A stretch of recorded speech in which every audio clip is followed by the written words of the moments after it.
And we are live. This is the Canada Hoops Daily Podcast. My name is Shai Gilgeous-Alexander, and we have an NBA champion, and they are the Oklahoma City Thunder. So, of course, I had to bring out the big boys for the championship edition of the podcast. Mr. Andrew Weiser, how are you feeling after Game 7, which, everyone was hyped for? I guess depending on which side of the fence you're rooting for, you might have felt a little let down, or you're just hyped because, hey, Hamilton. Shout out to Hamilton. How are you doing, my dude? There was a Game 7 last night. I was watching Jesus Luzardo quiet the Mets lineup and watching Kyle Schwarber hit his 24th home run of the year as the Phillies took 2 and 3 from the Mets and are in first place in the NL East. Was there a Game 7 last night? Oh, sorry. Yes, of course. Congratulations, much congratulations to the Oklahoma City Thunder, man. Wire to wire, basically from the first day of the season up to Game 7 of the NBA Finals, they were the best team in the NBA, no doubt about it. No doubt about it. They got the best player. They've got the best coach. They've got the best front office. They've got the best organizational culture. They are the best team of 2025, and there's no ifs, ands, or buts about it. Yeah, I mean, it's just an insane, when you actually go through it and list it all, again, 103-91 was the W. And I feel like even without mentioning what happened to Halliburton, that to me just seems like a fitting ending to the season, if that makes sense. They won 68 games in the regular season, right? With the best point differential in the NBA, right? So you look at all these things and there's all the Shai numbers and all this stuff, but as a team, the second most wins by a title team in NBA history, third most wins just period in NBA history when you include the regular season and the playoffs, right? But second most wins by a title team in NBA history, 95-96 Bulls had 87 wins. This OKC team had 84, which ties 96-97 Bulls. When you're talking about that elite status from a team perspective, it does just kind of feel like this is just what it was supposed to be. Do you know what I mean? This is just where things were supposed to go. Because this team, just the way that they did it with defense and the way that they just played, even in a Game 7, it's a reason why, we talked about it. OKC is either going to win a blowout, or if it's close, I don't really trust OKC, right? And as you saw in the first half, when the game was close, they were losing. They were losing at halftime. But in that third quarter, when the turnovers start to happen and they start, bearing down and they get things going, especially in a Game 7 where most of the time teams are going to be tight, buckets are going to be tough to come by, your defense, if you can turn that into easy offense, that helps you so much more in a Game 7. And that's exactly what they're able to do. I mean, I'm glad that we're starting talking about OKC and we haven't gotten into Halliburton, because I don't want to take away. I don't want to take away from what OKC did, right? And I also just think, we'll talk about Halliburton and Indy after, but I just think what Oklahoma City did for an entire season is incredible. And especially doing it being the youngest team, right? Second youngest roster in NBA history to win an NBA championship. That's insane. That's crazy. And I think the young factor of it is why the series went 7 instead of them being able to win in 6 on the road in a tough environment, right? But just from that performance alone last night, I know it wasn't a great Game 7, but if you really think about it, most Game 7s aren't great games. They're mostly ugly games, poor shooting, and, whatever team just figures it out. I think we're blinded by that Kyrie, LeBron. I was going to say, that was the last one that was a real blockbuster Game 7 with the moments, with the block and the shot and and the comeback, that was an ugly game of it all. Right? For the majority of that game, that was an ugly game. There's stretches of that game where nobody's getting no one could hit anything. Yeah. What impressed you the most about Oklahoma City just this season? I mean, as you see them now as NBA champions, does it just feel like the right ending to this season for you? I think it's the youth. Really surprised me about it. We talked a lot in the last couple of episodes about, do they have it in them to stare into those bright lights and perform. And there were a few times in every series, that it looked like, well, maybe in the last two against Denver and this one, where it looked like, hey, maybe the lights are too bright for these guys. Maybe they do need another year of seasoning to really make the leap and capture the championship. But the crazy thing about last night is they did look a little tight, and it looked like that Halliburton injury almost affected the Thunder more than it affected the Pacers. Yeah. I mean, you mentioned that the Pacers were up. I mean, it was close, and they were up by like a point going into halftime. And even in that third quarter at the beginning, before the clamps from Oklahoma City really came out, it looked like it was going to be, Thunder trying to figure out how to play and best this Pacers team without the guy that they had been going up against for the first 6 games of the series, and the guy that their defense was focally trying to get, erased. And now he's off the court thanks to an injury. Now what do you do? And I think that's why you saw, again, McConnell have that stretch of like 10 minutes where he carved them up. Yeah.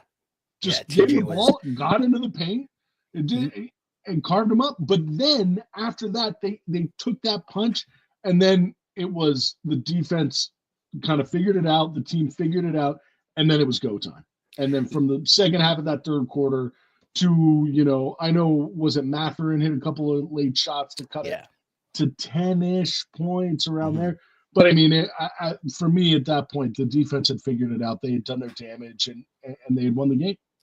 Yeah, it was that 19-2 run in that third quarter that ended up being the difference in that game. And I think, you summed it up perfectly in the sense that TJ McConnell, like there's a reason why TJ McConnell isn't a starter, right? Like he's really good.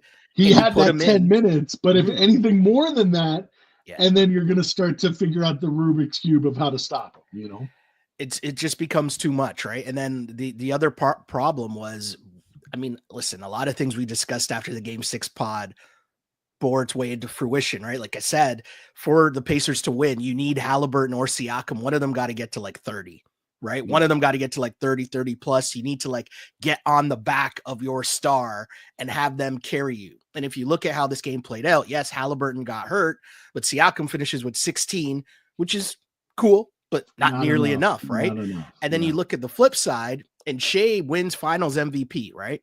But in this game 7, Shai Gilgeous-Alexander had 29 points, but on 8 of 27 shooting, 2 of 12 shooting from the 3-point line. And to me, this is what's so perfect about NBA discourse, because we look at stats and stats tell you one thing, and we make this judgment like, oh, he had a poor shooting night or whatever. And it's like, no. It's game 7. That's a dude that's trying to get it done and put the team on his back. And whether or not he shot well from the floor, he got to his 30, 29. But you know what I'm saying? Like, he made sure he put up X amount of points on the board. But not only did he do that, but the other trend that we've been following is when SGA gets assists, they win. And he did that in this game with 12 assists. I'm pretty sure that's a career high for him, actually. Like, what better time to come up with that? Yeah, 12 assists, career high in the playoffs. And what was the turnover number? Because that was the other thing that we had been talking about as well, was, the carelessness with the ball.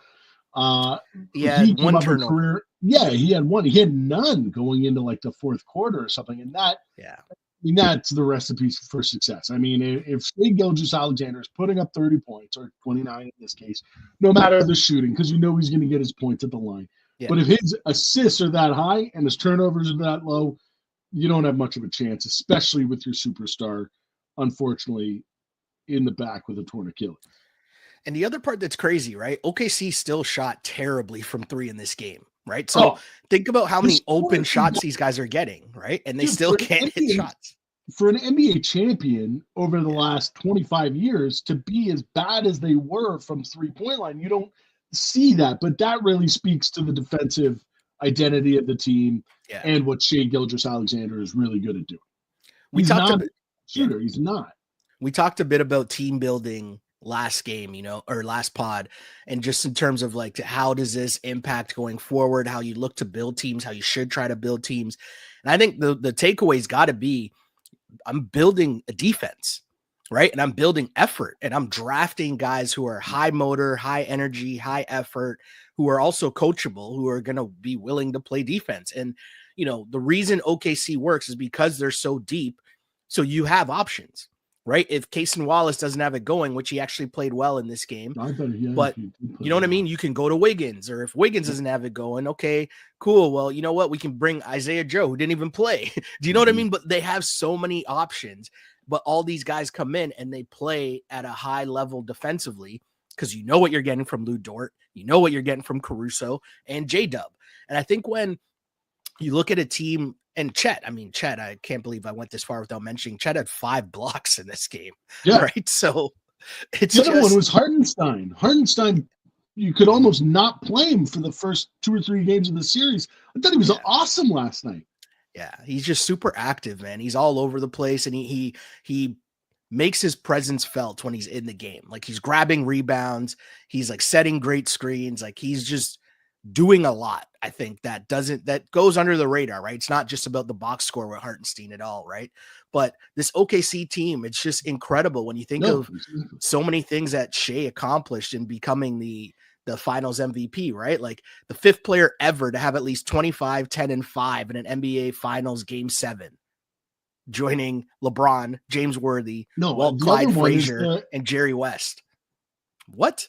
Like, that's crazy. The other one was the finals MVP, regular season MVP, and scoring title. It's Shaq, Kareem, and Michael Jordan. But this is my question about Shai.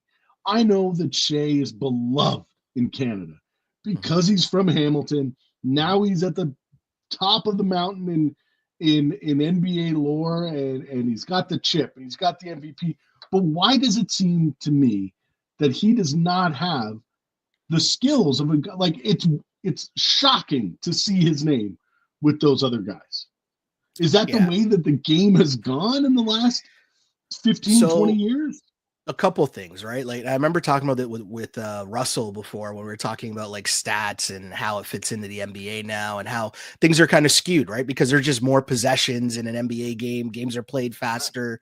So, with the shot clock and all that, and even the shot clock resetting. So that's forcing, like, shot clock only resets to 14, right? So that's going to also give you possessions. But so that's why you have scoring numbers that are up. So like a 30 point per game average in today's NBA, where teams average in the 110s, 120s. Right. Do you know what I mean? Versus a 30-point average when teams are averaging 90. That's different, right? Like, that's just different. So that's the one thing that I will say. But that's why, the stat you just listed, Kareem, MJ, Shaq, only players with MVP, scoring title, and finals MVP. That's telling you, like, that's a snapshot of what the eras were. So the fact that Shai's at 30, and I can't compare a 30 to, Michael Jordan's 30, still, though, he led the NBA in scoring. Do you know what I mean? So it's like, whatever of his era, he's still that dude. And I think what happened over the last, like, this is a bigger problem with the NBA. It's been so LeBron focused. It's been so Steph focused that you almost lose sight of just the dudes that are nice. Right. And, and think about how there's a generation that loves Paul George, right? Like, I think a little younger than us. Who was it who said they put Paul George as the GOAT? Or somebody a couple years ago was like, Paul George was it Brandon Miller? I think it was Brandon Miller. So, like on a draft pick in the last couple Hornets, of years. Yeah, I think it was Brandon Miller. But, like, Paul George's game is nice, but because now everything used to be facts, totally facts. But, like, I think because the way that the first take culture of, we just talk about LeBron and Steph every day, you lose track of other styles of play, right? So Shai now just killing in the mid-range, which for the past how many decades, I'd want to say a full decade, they've been telling us the mid-range sucks. Yeah, it was eradicated from the game. Yeah, they told us the mid-range sucks. Harden. Yes. And so think about that now, right? You're asking, like, how come he doesn't get the same pub? And I think that's why. He's doing something that the stat nerds and all these media people have told us is a bad shot. And now here comes Shai being like, not quite, because his OGs are Chris Paul, right? Who obviously was a mid-range master and had to be a mid-range master because he was a smaller guard, right? Shai's a little bit taller, so he can kind of play the Kobe the Kobe system, so to speak, where I'm getting to my spots in the mid-range, hitting the turnaround Jimmy. You can't stop it. So I think that plays a part of it because it's not flashy, right? Or it's not flashy because we don't glorify it in the same way as LeBron's huge dunks or Steph's logo threes. That's kind of why I think it's a little different, right? Where it's so much easier to watch Halliburton because you're going to see Halliburton's, passes on TikTok. You're not really seeing Shai's plays. He'll have the odd crossover where he drops a guy or something, but his plays, his highlight reel isn't, for this TikTok generation. Right. Right. And with me being on TikTok for like a half an hour before I go to bed, I'm not seeing the Shai highlights, But to your point, that's why I like coming on here and reading all of these stats, because it's just like, we have to put it into the proper context, right? Of what these guys have done and what this team has done, right? Like net rating being first in defensive rating, third in offensive rating. Like you're just by far the best team. And that's why no, go ahead. I'm going to give you, I want you to finish your thought, but I got a little exercise. I want to give you 3 names and I want you to put them in ranking of where you would put these guys if you were starting a team and building around them. Okay. We've obviously seen Shai had this team built around him and win the NBA championship. Okay. Shai Gilgeous-Alexander, Anthony Edwards, and Luka Doncic. Me personally, I put them in that order you just said. Shai, you put Doncic 3 Luka behind Edwards. Yeah. Because I think I would go Luka, Shai, and then So my reasoning is the most important thing, and this fits perfectly in terms of where I was going to go with this. Availability is the most important thing. And if Luka's never playing, like I can't, they made it to the NBA finals last year, right? But and he played okay in the finals, but he wore down. And it's like, this is where I was leading this to, which was Halliburton. So much, like, I hate that we lose sight of how difficult winning an NBA championship is supposed to be. And so the fact that someone breaks down, like that's part of the difficulty of winning a championship. Your body has to be able to survive the whole season and a deep playoff run and get all the way to a game 7. And sometimes you might not make it. We watched the Raptors win a championship with Kawhi hobbling. Those were the last good full years of Kawhi, right? Like we've seen it now, and he's still trying to play a full season and can barely get, no, he missed like half this season. I was going to say he made it to the end of the season, but he didn't start on time. Do you know what I mean? So the Halliburton side of it, going back to the Luka thing, it's like, it's good that you can be a good player, but part of winning the championship, which again should be the most important thing, which it isn't anymore because of all the money and because of all the clout and the contracts and, all the individual accolades. I understand all that and I get it, but to win a championship and be the bus driver, as Shaq and them like to say all the time. Yeah. Part of that is being showing up to the job and being able to drive the bus. Yeah. Having the keys, having your wallet with your ID in it. And part of that is taking care of your body. Part of that is, I saw a clip from Chris Paul talking about, his relationship with Shai. And he's like, as a rookie, Shai would just come to my house all the time as a rookie because I had a chef and the chef would make healthy, good food for us. Right. Yeah. And it's like, that's all part of being available for game 7 and being healthy enough to go through that grind, because all these guys are dealing with nagging injuries. And I get that it sucks for Halliburton. Nobody wants to see anyone get hurt. It sucked watching KD go down when the same thing happened with and there's this narrative of, the narrative is, okay, well, he was injured and he tried to play through it. And if he doesn't play, people are going to call him out for it because it's game 7 of the NBA finals. But he does play, and now he's hurt, and he's out for all of next season. And my response to that is, and I said this last pod, that's what the money's for. Yeah. That's what the stakes of all this is for. This is high stakes, high level basketball at the highest level. The margins are so slim. Injuries do happen, and nobody wants to see it happen.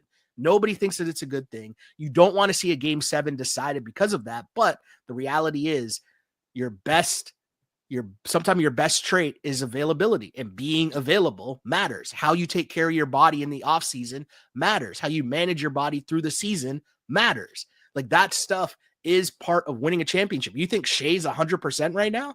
No, I'm sure if you asked him, he's going to tell you something's wrong with him. So I was on the phone. I used to live in Oklahoma. A bunch of my friends still live in OKC. So I had to shoot them a message, see how things were going.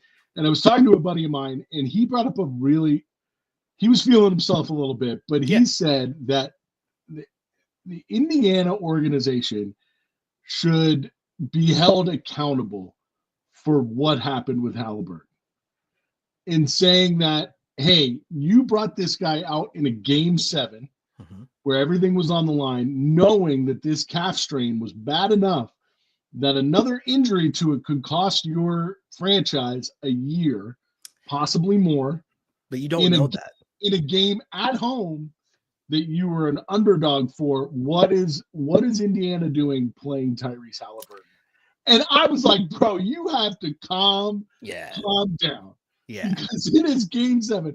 If your leg is hanging on by a tendon, if you can, you're going to be out there. But he was saying, well, Indiana has screwed this up now for 2 years. They should be held accountable for playing Tyrese Halliburton.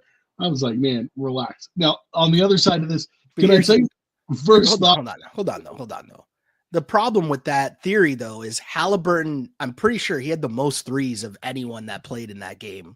Yeah, despite the fact he only played, right? Like he hit most threes in the 10 minutes that he played. Right. He was 3 for 4 from 3. He hit 3 threes in that game. And if they win, let's say they win the game by a point, and some of those points obviously were Tyrese Halliburton points. Should he not have, like, I don't know. I just don't think that really, I don't think that tracks because it's just like, I don't think it tracks just because, listen, you don't know that he's going to get injured and be out for all of next season. You don't know that. If it's like, oh, well, could it be worse? You don't know. Also, nobody was saying that when he's hitting the first couple threes, right? Exactly. When the game starts and he's mean mugging the crowd, and nobody's saying like, oh no, he might get hurt. He should sit on the bench. Even after game 6, nobody was saying that, hey, maybe you should sit this guy. Exactly. Right? Can I tell you a terrible invasive thought? The first thing that popped into my head is I know what you're going to say. Tyrese Halliburton going down. I know what you're going to say.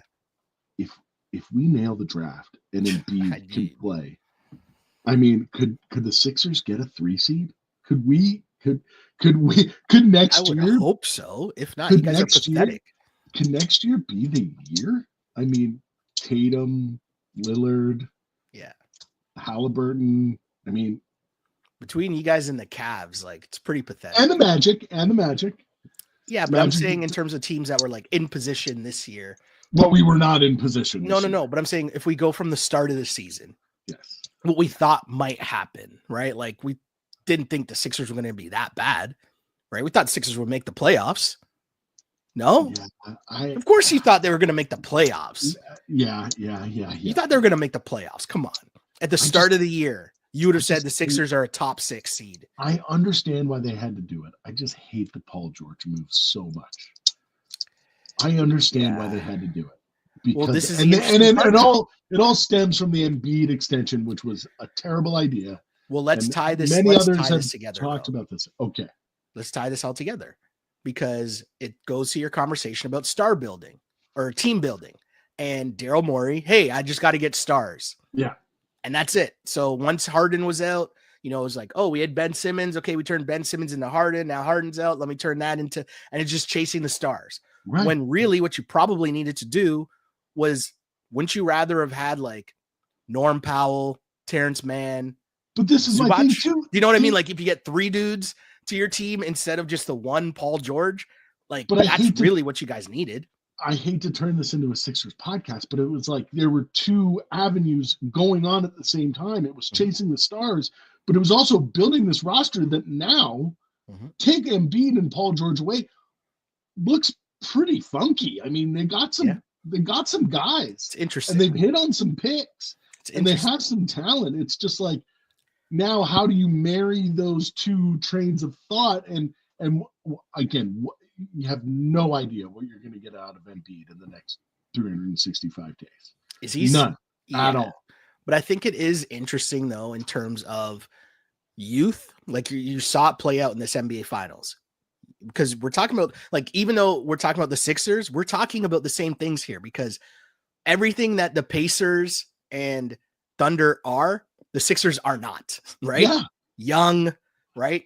Healthy, right? Like all these things. It's a team more so than it is like a star player, right? Because although Shai, we talked about it, he leads the league in scoring and all that fun stuff, right? It's still a team effort at the end of the day, right? Like without Chat, without, you need all those guys to make it work. His MVP, his finals MVP, his NBA championship are a reflection of that team, in my opinion, more so than those other guys like Kareem, like Jordan, and like Shaq. Those three in particular are, and maybe this is where I'm finding the disconnect. Those three are singular NBA power individuals. Say what you will. Here's the thing. Because much like we were saying, the eras are just so different. In those eras, it was more so give it to your guy and he's going to win the game for us. Whereas even though Shai's the leading scorer, other than what game was it that they came? Game 4, where he had the crazy comeback at the end of that game. Other than that, it's not really like Shai's going to get his 30, but it's not like there's too many points being scored at this level of basketball now, right? So you need more guys to be able to put the ball in the net. Whereas then teams are only getting to 90, in the playoffs, you're in the 80s. So if MJ's out here and he's putting up 35, you're good, right? Shaq, remember, when people don't like Shaq, I know Shaq is a polarizing guy now to a lot of the kids because it's the kids, they have no idea. He just dumps on this era of basketball, right? But to me, Shaq gets to say in the playoffs, like prime Shaq, he was putting up 40 and 20s. It was to watch those games as we did growing up was, and I was thinking about this a little bit last night too. Like I remember, I was 13 when I started, or 12 even, when my love of, because I love Jordan. Okay. Well, my love of Jordan hit a respect of so much that I now wanted to see him lose. Okay. I wanted to see Indiana make the jump and make the finals. I wanted to see Utah win one and see MJ. But that's every terrible. time I got to call you out on that. That's no. He was so good. He was so good. He couldn't be beat. I'm being a jerk. When he was at his prime, he could not be beat, no matter what the other teams threw at him. We could talk all day about, maybe we shouldn't, about Karl Malone and John Stockton and that Jazz team. But they threw everything they had at MJ. Those Indiana teams with Reggie Miller threw everything they had at Michael Jordan, and they could not beat him. They couldn't. Well, that to me is the interesting part, right? About comparing the eras and how you need to build a team in this era right now. You need to build a team because you need to have depth. You need to be able to have a supporting cast. You need to be able to be young and be able to run and get up and down the floor. And like, those are things that you need. You can't build a team like you did then, where it's like, hey, we're the Sixers, if we're going to use that example still, right? Of, hey, we got a big guy. We just dump it down to him and he's going to score 40 and 20 for us. Like Embiid doesn't do that. But even if he did, you still need Paul George to do something. You still need, Maxey to do something. Like, it's just such a different era now where I think you need a lot more than, here's my guy that gets buckets. Here's my defensive stopper. I probably got my banger down low that's getting rebounds and stuff. Like, the game has just changed so much. And so you have to do a way better job of building out a team and accumulating assets. And that's the part that's so interesting, because if you look at the future of both of these teams, who knows what happens with Indiana now? Like, next year without Halliburton, they played enough this year without Halliburton, so like they'll be okay. Like, I think they're not going to fall off completely. No, and those guys all have another year now. Mathurin, and, for sure, and Nembhard, hand the keys to Nembhard for the year, right? And absolutely, like they could figure it out and still be in the mix next year. But you wonder, like, long term now, right? You don't know how Halliburton's going to come back and respond from this injury, but you think about long-term in the East, go ahead 2 years, right? So in 2 years, what do the Celtics look like? Yeah. What do the Knicks look like? What do the Bucks look like? Do you know what I'm like? There's so many interesting parts to this that Halliburton goes down, and now that changes the whole like perspective of the Eastern Conference. And then if you go to the West, you're looking at OKC's roster, and it's like, oh, like could this be the worst version of this team? Yeah. Right? Like, do you know what I mean? Like this generation of this squad, because you know, Chet's just going to get better. Chet's not at his best yet. He's still going to improve. J-Dub is still going to get better. Yeah. Right. So it's like, okay, like what is the actual ceiling for these guys? And that part is super scary, because as long as these guys can stay together, oh man. Imagine if they had gotten the Sixers pick at 7 too. That would be insane. I mean, that's just not even fair. And Ace Bailey falls to them or something. Yeah. Knipple is there. Can Knipple on this team? Like, I don't even know what you do if you were them. Like, do you trade that pick like to just get someone else? Because the other part of all this was the moves made along the way. We talked about it a bit, but you made the draft picks. No, but you had the draft picks. You hit on Chet. You hit on J-Dub. Chet was up there, right? So like, okay, that was. I'm not taking away credit, but I'm saying Chet was a high pick, so obviously and a no-brainer. A no-brainer, yes. Whereas J-Dub, that's a diamond in the rough. You found, you know, that was not that he, you know, no one expected this, and especially this quickly. Right. Cool. But then you also drafted Giddey, which then becomes Caruso, which is just perfect timing for what this young buck team needed to get to this point. And it's just a masterpiece, a masterclass put on by Sam Presti in just team building in this era, and still has all the assets going forward of all these draft picks. And you built this team and culture that genuinely care for each other, right? Like hearing these guys talk, like, I don't know if you saw J-Dub on with Van Pelt last night, but he was talking about how, like, right? Yeah. And he was just talking about like how valuable all the time is that they spend with each other off the court, and how important that is to this moment, and how that makes the moment of winning the championship so much better because of all the time spent off the court and the relationships built. And you're like, man, these guys, you know, like this is also a different era. Because normally, let me say this, normally going back to the old eras of basketball, we'd be worried right now about, oh, can you keep these teams together? Does J-Dub want his own team? Does Chet want more shots? Like, you don't hear any of that from these guys. Shai's winning the finals MVP, and he's like, this is as much J-Dub's finals MVP as it is mine. Like, we've never seen things like this, right? And these are things that, to your point, need to be celebrated. No? Absolutely. No, right? You're like absolutely right. And the lasting image to me of this team from the 2024-2025 season isn't going to be a play from the regular season or the playoffs. The lasting image to me of this Thunder team are those post-game interviews they did. Yes. Dude, that was all I needed to see from this team to understand what Presti was looking to accomplish and what he had done. Yes. That's such a great point. It perfectly sums up their bond, the relationship, the fun-loving, just group mentality, right? That, oh, we're all getting interviewed. We're all hanging around for this post-game interview. I haven't looked yet, but I hope my guy, the like beat reporter for the Thunder, like I hope he did. Was he on the court last night? I feel like I didn't see anything from him. Like I hope he was getting some interviews in the locker room and stuff, right? Getting some champagne in his eyes, right? Like where's that guy? Get him a ring. Right.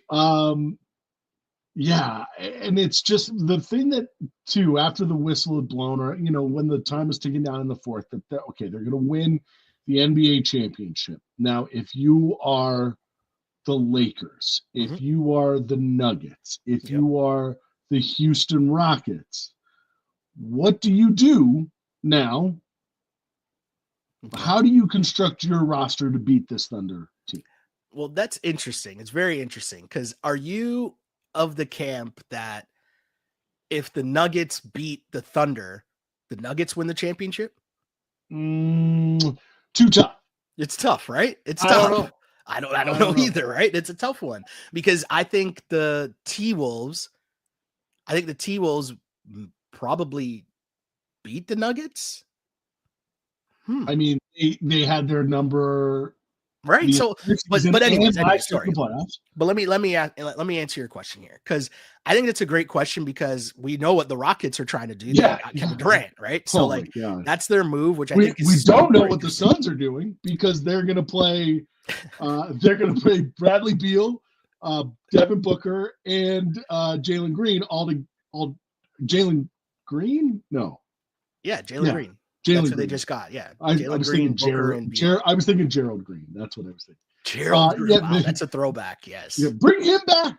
Yes. They're going to play all those three guys at the same time, the Suns? I thought there was rumors that they might try to flip Jalen Green somewhere else, but who knows?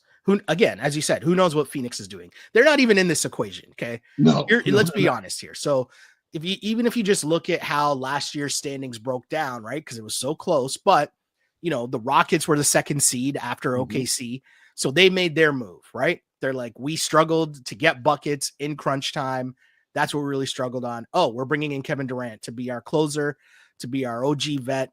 And we kept all of our young guys, which is insane. The right young guys. We'll get to that trade specifically, but the Lakers, I think the Lakers got to make a lot of moves. The Lakers are not close. Well, the Lakers move this offseason seems to be introducing Luka to vegetables, which is like a good thing. He looked good last picture I saw, but again, it's offseason. Oh, Luka's in the best shape of his life. However, they're the Lakers. Yep. They've just gotten sold to the Dodgers guy who has controlling interest. You can tell me about the hard cap and which apron it goes where, but this is a guy who has crafted this Dodgers team to perennially go after everybody who's available and compete every year. And if you don't think that same mindset is going to be coming to the Lakers this year, next year, the year after, you're crazy because he is going to try to make this Lakers team win the NBA championship. And in my opinion, they have the top guy that you're going to want to do that around with Luka. Yeah, no, it's going to be very interesting to see what the move is that the Lakers make, right? Because you said, I think that's the most important part. They're going to have to get out from under LeBron. Well, do it.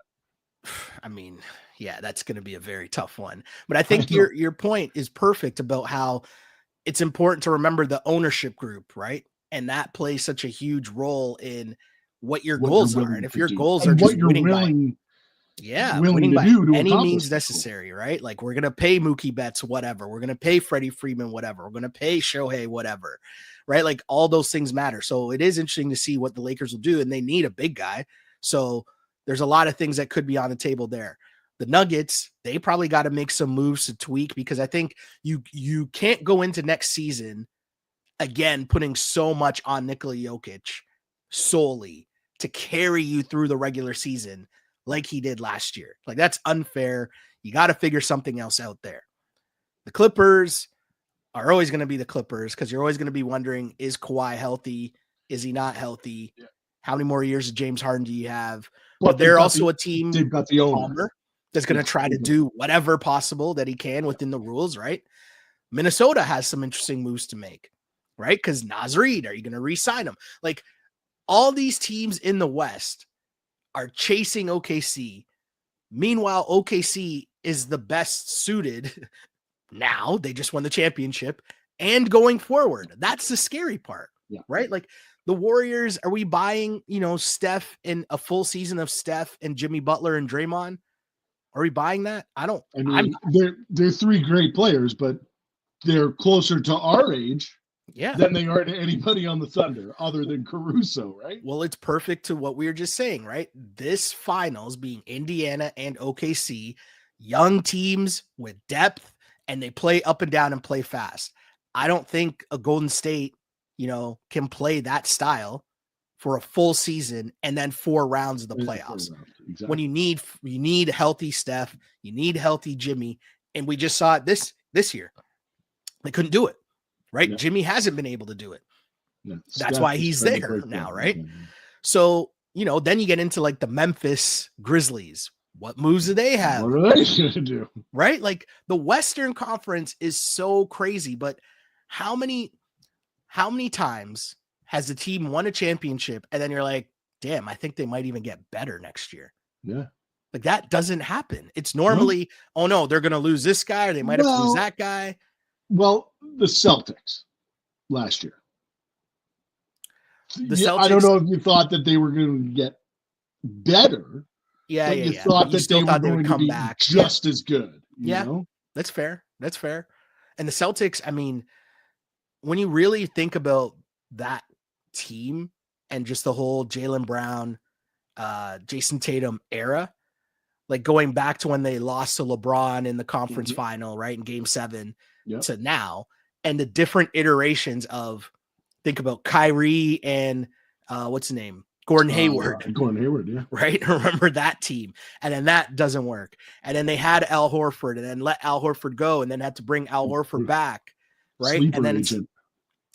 Right. And then what's my guy? Isaiah Thomas. Right? Like there's so many different iterations of that team before somehow they just end up with, wait, how did you just get Kristaps Porzingis, Drew Holiday, and Derek White? Like, how did that happen? Right? Like, we still don't know how that happened. So that's kind of like an outlier, right? Like how the Celtics ended up in this weird space where they're able to get all those guys. Like, it still doesn't really make sense when you think about it, right? Like, because for Drew Holiday to end up on the Celtics, right? The Bucks had to trade for Dame, but then trade. Where'd he go? To Portland? And then Portland traded him to it's just and Portland only traded him for what? Like Robert Williams and Brogdon or something like whatever it was. Like none of these things make sense. So the next Celtics, whomever that might be, who like, is that the Lakers? Is that the Nuggets? Like who's a GM that's going to be pulling the strings to make the next move? Because who we didn't mention in the West? Who's that? The Spurs. Oh, I mean, yeah. No, you're absolutely right. It's like the White Walkers in Game of Thrones. Like, I think Wemby is coming, man. Like, and they're such a smart organization that the moves that they make over the next couple of months, year, 2 years, are going to be sound. Like their culture, they're not grasping at straws like sometimes it seems like Daryl Morey is. So what about the Mavs? Well, they certainly have an identity. The West is a problem next year, man. The West is a problem. But is it? Because it seems to me that these teams are focused inwards on like, okay, like we need to figure this out rather than focusing on how do we beat OKC? Here's what Oklahoma City does. How can we take what we already have? Maybe not take all the band-aids, but how can we make moves so that we can combat what they do well, right? Here's the thing, because I think if you look at the West teams, right, there's two sort of sides. You have like the young Bucks, right, which I'm still including the Rockets within that because I'm talking about like before making this Kevin Durant trade.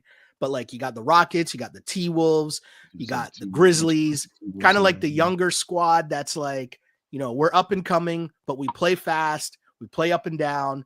We haven't won anything yet, but we're right on the brink. We're building something, yeah. And then you have like the OGs, which would be the Lakers and the Nuggets and the Clippers and the Warriors. And those teams, if you remember for most of the season, remember Windhorse was putting out these stories about how those teams, Oklahoma City doesn't scare anyone. Like none of these teams are afraid of Oklahoma City, right? And it was like, I wonder how that mentality changes now. Yeah. Do you know, like now that you see them win the championship, like next year, are they still saying that? Like are the Lakers and Warriors going to be like, oh, it doesn't matter who we play. Like we don't fear Oklahoma City. Like, is that still a thing? Can it possibly still be a thing after they just like won an NBA championship? So I to your point, fair to say that could be a thing for an individual. I think for Steph Curry, he probably doesn't. I think for LeBron James, he probably doesn't. But the organizations very much should. I like that. Yeah, I like that. So now the team building side of it, though, right? The team building side of it, Kevin Durant goes to Houston. And I think that this is actually a perfect move for what Houston needed, while also because you get to play both sides here, right? You still have all your young guys, or not all your young guys, but you have, the majority of your young guys, because really you gave up Dylan Brooks and Jalen Green. And it's like, okay, cool. But you still have your treasure chest of Şengün, right? You still have that Suns Thompson, right? You still have, they gave up their 10th pick this year. Yeah. Their 10th, but they have the Suns pick next year, I think. Yeah. Which, I mean, I didn't understand this move from Phoenix's perspective at all. I did. Well, who at 10 in this draft? And this draft looks pretty deep the more, YouTube. Yeah. No, I just think it's a perfect move for the Rockets because it's giving you kind of exactly what you were missing. Like they could, if they just had a crunch time scorer, I think they could be OKC. If they could have figured out what to do in crunch time, right? Instead of trying to get Şengün to go at Draymond, do you know what I mean? Which it's a tough ask, right? It's a tough ask, but now you're saying, okay, well now I'll give it to KD in crunch time, in winning time. And now Fred was kind of like the only dude not shook, and he's just jacking up shots. And he started off slow, but finished that playoff series very well. It's a big time games. So you have this mix now of youth and vets. I think the Rockets, as long as they can keep Kevin Durant healthy through the season, I mean, that's a nice team. That's a nice team. To Ime, they re-upped Ime for a long-term extension as well. I mean, being able to bring out Steven Adams, Şengün, Jabari, they kept Jabari, they kept Tari, they kept Cam Eason, right? Like, you look at, I mean, that could be a really good series next season if everybody stays healthy and it happens. I mean, that's a good team. What you want, put out there as a team that is kind of set up to really give Oklahoma City a run for their money. Well, it's the same thing. It's the same theme we've been talking about, right? Team building. What makes the Rockets so good? It's the fact that they're young and they're deep, right? Like, and the fact that you didn't give up Reed Shepherd, you didn't give up Amen Thompson, right? So you still have your young bucks. You still have Jabari Smith Jr. Like, you still have these guys that you can play, 8, 9 guys. And even if you want to rest Durant just to make sure that he's good come playoff time, right? You can play Cam Whitmore a lot more. Do you know what I mean? And like those things I think matter because it's exactly what we're talking about in terms of the Pacers and Oklahoma City. Are you a deep team? Are you a young team? And now you add in some vets. I mean, doesn't get much better than KD as a vet, right? To bring into your team, right? But you have KD, you have Steven Adams, you have Jeff Green in terms of just vet dudes around. I love that Jeff Green. Right? Let's go. Right? I like it. I think it's a no-brainer move for Houston. The Suns, I don't know what they were doing. And it makes you wonder too, because there was talks the Raptors wouldn't put Jakob Poeltl in a KD deal. Which I thought it was 9. Wasn't it 9 and quickly they were saying for something like that? I think. Yeah. They didn't want to put Jakob Poeltl in the deal. So if you think about it, right? If the deal they got was Jalen Green, Dylan Brooks, and 10. The 10, and then what was it, like 5 second-round picks? Yeah, right? 5 second-round picks. So the Raptors, if you replace that, it would have been what? Quickly, Jakob Poeltl, the number 10 pick or 9 pick, whatever pick the Raptors have, and then 5 seconds. Like, I kind of would like to believe that Jakob Poeltl wasn't the thing holding up that deal. No. Like, I would hope that can't be a didn't thing. Necessarily want to come to Toronto. Yeah, like that. And I don't even know if for the Raptors giving up those 2 players and your 9 just to get a Durant who is obviously on the other side of his career would be a smart decision for what you want to do with the Raptors. Well, it's also the pieces that are left don't really fit, right? You're having Durant, you don't want Scotty. You don't want Brandon Durant Ingram. to take shots away from Grady Dick is the thing. You're just trying to get me mad right now, and I'm not falling for it. But like, think about that. Just wouldn't make sense. Like, you have Brandon Ingram, Kevin Durant, Scotty Barnes, RJ Barrett on the same team, all essentially playing the same position. Like, that doesn't make sense. I said it though. I don't get what Miami was doing. Like, Miami makes no sense to me in this instance, but they haven't made sense in a while. But is there another piece somewhere? Is it Zion? Do you know what I mean? Like, is there another move to be made here where another team then ends up taking a leap? You know what I mean? Because like, out there, there's I feel like there's a lot of stuff that's going to be happening here, because I feel like in the East, if you're Detroit, right? If you're the Raptors, I still think if you're the Bucks, you're going to try to salvage next season and like stay above water until Dame comes back, hoping Dame comes back for the playoffs, right? But like, I just think that there's going to be a lot of teams that are looking around and either saying, okay, well, for us to keep up in the West, we got to do something, right? And if you're in the East, top spot in the East is right available. Like, it's there. I think it's going to be a lot of fun, man. I think when we talk next, there's going to be a lot to bring. There's going to be a lot of change. There's going to be a lot of change. The one thing that I thought when I saw the Lakers sail, okay, and what's been going on in the East, and the age of LeBron James, and he opted into that second year. Mm-hmm. Does a LeBron back to Cleveland for one more run make sense? For who? For all parties involved. I'll be honest, if I was the Cavs, I wouldn't do it. You wouldn't do it? No, I wouldn't do it, because I feel like you finally have built your franchise back up without LeBron, without LeBron Inc. and everything else that encompasses. And I don't know because what would you have to trade for LeBron? Garland? Like, I'm not giving up Mobley. Probably Garland. Is Garland in picks? You probably have to give up Garland, let's say Jared Allen.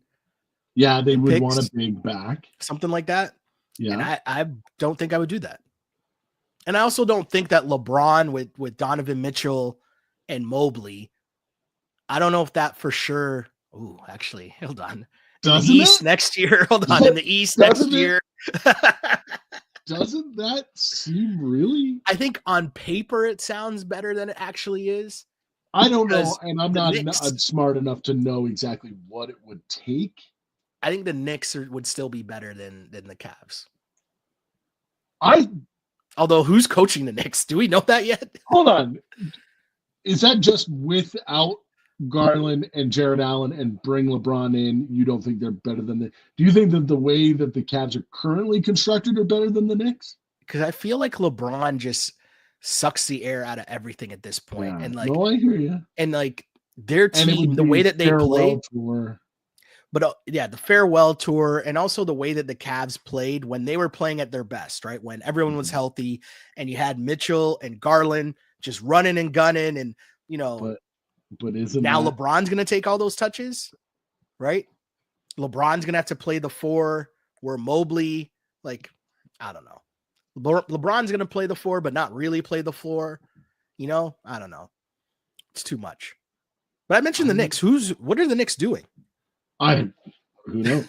Who knows? Is Karl Anthony Towns going to be on that team in September, October? I would assume so. I don't know.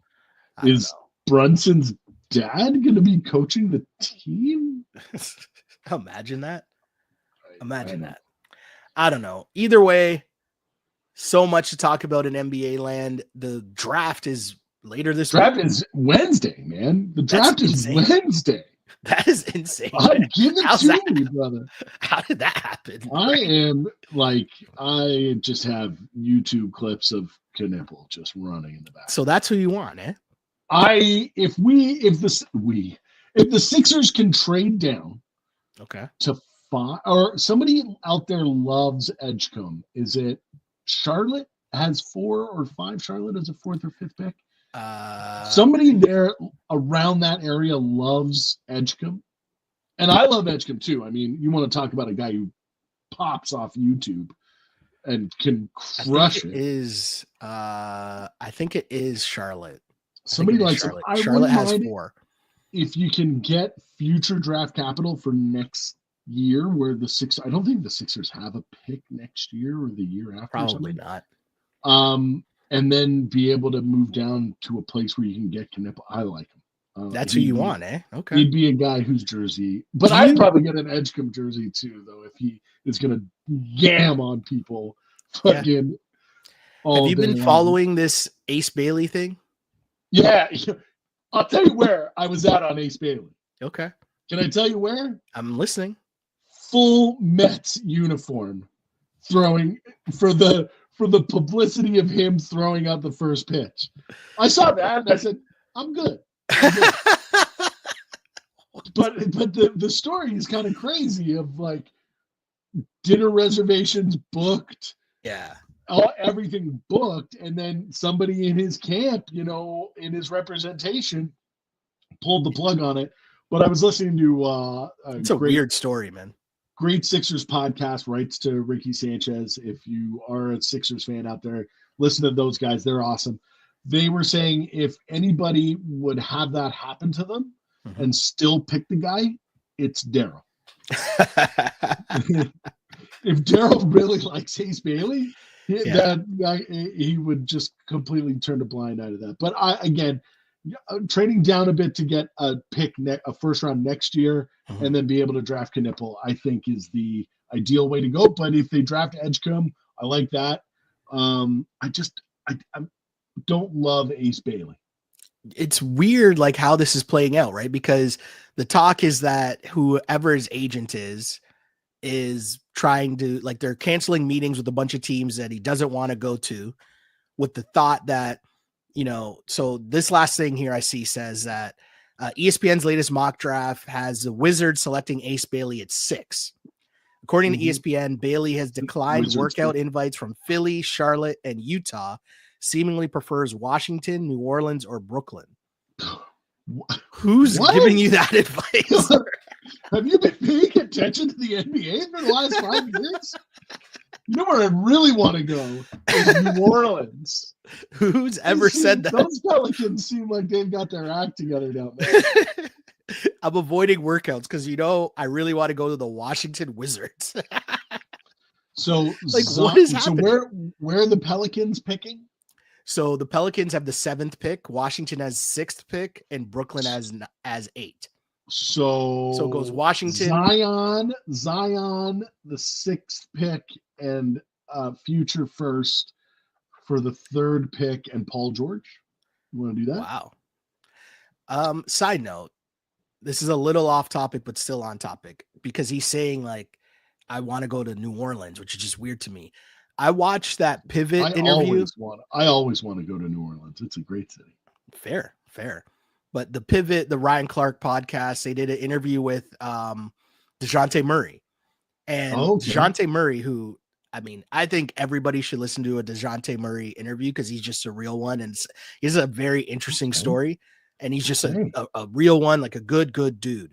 But one of the things that he was talking about, that if there were enough New Orleans Pelicans fans to get mad, right? You know what I mean? Goes to games. He was talking about how basically it almost seemed like, and he wasn't trying to call out the organization in terms of their bad facilities and bad staff, but he was talking about trying to work his way back from injury, and he was struggling to get court time. He was struggling to get time on the table to, like, get, worked out by the trainers and all that.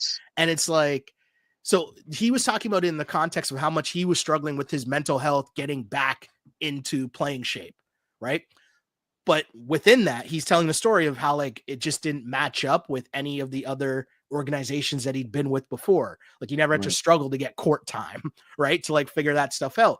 But you've heard this before with this team, that they are one of the least spending organizations in terms of all the extras, your facilities, your trainers, all that, because I'm pretty sure it's the same owners as the Saints, right? Saints, yeah. Right. So the Benson to hear that interview and then hear like Ace Bailey's people be like, yeah, we're trying to get to the Pelicans, because to me, that puts Zion in so much more perspective, right? Like not only does Zion need to help himself, but if an organization kind of failed him. Yeah. If an organization isn't that helpful either, that's going to be a tough one. Right. So I don't know. I'm interested in this draft. Masai's going to do something, right? Masai is not looking at that Eastern Conference and not thinking, I need to make a move right now. Yeah. I need to get in that race. So you got to put pieces around Grady Dick, man. Man. You got to put the pieces around him. I will immediately start a live stream pod if Grady Dick gets traded. Immediately, I'll start the live stream and just be like, all right, big breaking news. Bring that same energy to when he makes his first All-Star game. For those not watching this video and listening on audio, you might have heard me just choke while I was taking a drink, as Mr. Andrew Webster suggested. Hold on. When is this All-Star season coming up? It's so easy to find the pain point. There's been no player before that causes this much of a reaction. I remember I was a big Warriors hater. Oh, me too. But that eased off with the Raptors, Raptors beating them. That made my hate for them a lot less. Yes, I think, me too. I don't know. I have a question for you. When Durant left, the Warriors, I was like, okay, I can still get my Steph hate on, but I feel like we're running a 3-man weave right now, because you unknowingly have been like setting me up for exactly which direction I was going in without even knowing it. Because you mentioned once Durant left, and my question I was just going to ask you, it's good thought, right? The question I was going to ask you is, are you rooting for Kevin Durant now in Houston? Like Kevin Durant's legacy, as you think of it now, right? It's like the Oklahoma City Thunder won the championship that probably should have been a championship that Durant, Westbrook, and James Harden won. That didn't happen. He leaves in not a good way to join the Golden State Warriors. They win 2 titles. He doesn't really get the credit or the love or admiration that he thought he was going to get for leaving and winning said championships, despite the fact he was finals MVP. So he forces his way out. He gets out of there, goes to Brooklyn. That is a massive disaster for a lot of different reasons, right? Forces his way out of there to go to Phoenix, which I don't even know which stint was worse, the Phoenix or the Brooklyn. I guess Phoenix was worse because the Phoenix one seems so short-sighted. It didn't, at least when he went to Brooklyn, there was the plan. Yeah. Hey, Kyrie's coming, Harden's coming. Yeah. We got Steve Nash going to coach us. We got something blossoming here. Yeah. And then it all just blew up. With Phoenix, it was like, I need to get out of Brooklyn. Yeah. That's what the Phoenix thing seemed to me. I mean, now he's going to Houston. Like what? Like, does he have to win a championship here to like give? I don't want to say save his legacy, because it's not like Kevin Durant is great. Yeah. He's great. So are you rooting for Kevin Durant? I am, because I just think he is like he is the dramatic character of the NBA. Mm-hmm. And the way that he interacts with people online, the way that he interacts with the media, the way that he has treated his career publicly has been so interesting and gives you such insight to who he is as a person. Yeah. Like, we know who he is as a basketball player, and we've known that since he was going to Texas, but it's who he is as a person that is so interesting to me and makes me root for him. Yeah. I mean, other than when he was on the Warriors and I wanted them to lose to see that, the greatest team ever assembled lose. But, as a person, he's so interesting that I do find myself rooting for him. But I think from what it seems like, that Kevin Durant to himself feels like he has lots to prove. But I don't think that the rest of the NBA or NBA fans feel that. To me, Kevin Durant doesn't have to prove shit.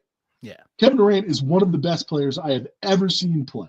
Yeah. And whether that be with the Thunder, whether it be with the Warriors, whether even it was with the Nets when he was a toenail away from a game-winning three-pointer. Yeah. Or game-time three-pointer. I think it would have been a game winner, but his toe was on the line, so it made it a tie. And we went to overtime. Yeah. He was incredible. Yeah. And he has nothing to prove.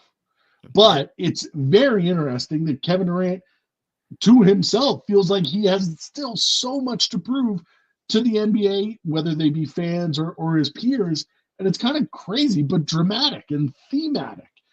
He seems like this Western cowboy, Clint Eastwood character. Like, he's going to these different towns and he's got to prove his worth. But Kevin Durant doesn't have to prove anything to anybody, I don't think. I really like this Rockets team. The more and more I think about it, I really like this Rockets team. Like I know OKC is a huge favorite to win the championship next year, but I really like this Rockets team. I think Kevin Durant is a perfect addition. He didn't have to give up that much, and they might be a better version of OKC because like their version of Ime coaches defense, right? Mm-hmm. So that's going to be always at the forefront of what they do. But now you have like the veteran leadership that they brought in. That's a deep team. We mentioned those young guys on that Rockets team that are dogs. And these young guys who are dogs grew up watching Kevin Durant. Yeah. And they are going to take every word he says in practice, in games, in meetings, like gospel. Like how much better does Kevin Durant make Jabari Smith Jr., right? Oh, how much better does he make Amen Thompson's offensive game? Yeah, it's going to be interesting. How much better does he make Tari Eason? I wonder if Reed Shepherd, do we see more from Reed Shepherd next year too, right? Like, does he step in and like get more minutes, become more of a piece for them as well? I don't know. It's super interesting. It's super interesting. And I've been saying for a while that someone needs to go get Cam Whitmore because they just have too many guys. And I think if you give Cam Whitmore the space to cook on a squad, he could get busy. Or you could just draft Grady Dick instead, but that's another story for another day. I just had to toss that in. No, Webby, thanks, man. This has been good, man. We will catch up. Maybe I'll hit you up once the draft is over. Draft, when LeBron gets traded to the Cavs. Right. Back to the Cavs, we'll figure it out. I'll hit you up on the bat phone for sure, man. Really Anytime, appreciate you. Oh, hey, only like 70 more days until kickoff? Yeah. Now that we're out of NBA, we're getting ready. It's so weird because I'm not even close to being in football mode yet, but I get it. I understand. And then of course we've got the NL East. It's gonna be a fun ride. It's going to be a fun ride. I mentioned at the top, it was an awesome series. Yeah. I love it when the Mets and the Phils get together. Of course. And Juan Soto's hitting now, not worried. I was never worried about Harper's coming back soon, but it's Hoagie month in Philly at Wawa, and so Schwarber's flexing right now. It's great. I want the Mets to make another move, though. They need to make another move. I want the Phils to. We need another bat and more bullpen help would be great. Yeah. I know he's been terrible this year, but Luis Robert in Chicago, I think a change of scenery. He comes to the Phillies, he could break. Okay. I mean, getting out of Chicago might help anybody, right? Yeah. Although, hey, they took 2 or 3 from the Jays. What's going on with the Jays, Shelly? The Jays are the Jays, man. They're just going to Jay it up. They're going to Jay it up. I mean, I don't know whether to buy into this recent run or if it's just like, you know what, just enjoy it. Don't overthink it. Just be like, oh, they won another series. Oh, because they finally lost a series, this one you're talking about, right, against the White Sox. But it's like, I'm trying not to get too hype, just enjoy the ride. They're playing well. AL East and NL East, man. They seem, and the NL West a bit. Those are the 3 divisions to keep your eye on. They're going to be good races down the stretch, and it gives us something to watch. For sure. Right now we're in that stretch, Sheldon. No, WNBA, man. WNBA. 100% WNBA and golf. That's where I'm in on the WNBA. Listen, before we go, I saw, and Are you on TikTok? No. Okay, you got to get TikTok because I'm getting these videos that I need to be sending you. Last night, I saw this great one of this girl breaking down that in the WNBA, you have to have what is called a power straight. A what? A power straight. A straight girl who's going to be able to go out there and give you minutes. Like, and there's teams in the WNBA that have too many power straights. And she gave my team, I'm a LA Sparks fan because of Cameron Brink. I was going to ask, I was like, why are you an LA Cameron Brink? Because of Cameron Brink. Okay. But they have too many power straights. They've got Kelsey, they got Plum, they got Brink, they got another girl. What you need homegirl that put in work in March Madness? Sarah Ashley Barker or something like that. There it is. Yeah, she's getting buckets in NCAA. This the other one like what semis or something. Yes, semis or quarters. She put up like a 40 piece or something. Yeah, but the girl on TikTok was saying what you need, the ideal roster for your WNBA starting five is you need 3 lesbians, you need the power straight, and you need the foreign player. She goes, the New York Liberty have figured this out. She got Asia Wilson. She got Asia, or no, it was where's Asia? It's Asia in Las Asia's Vegas, yeah. It was her team. She's got the 3 lesbians, Asia Wilson, and the foreign player as the starting 5, and they are awesome. They've got it figured out.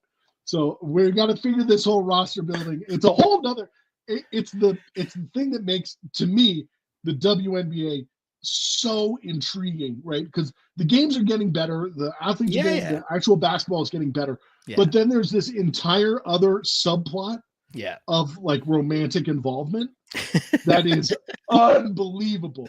It's like NBA and Love Island coming together, man. Well, it's also there's so many good storylines and so many good players, and so it's like Paige is putting in work, and like nobody's really talking about it yet. You know, like they're not talking about it nearly as much as they should be, but Paige is putting in work. Because every time Caitlin Clark takes a breath, it's got to be front page news. And I like Caitlin Well, it's Clark, the race baiters, right? Like her.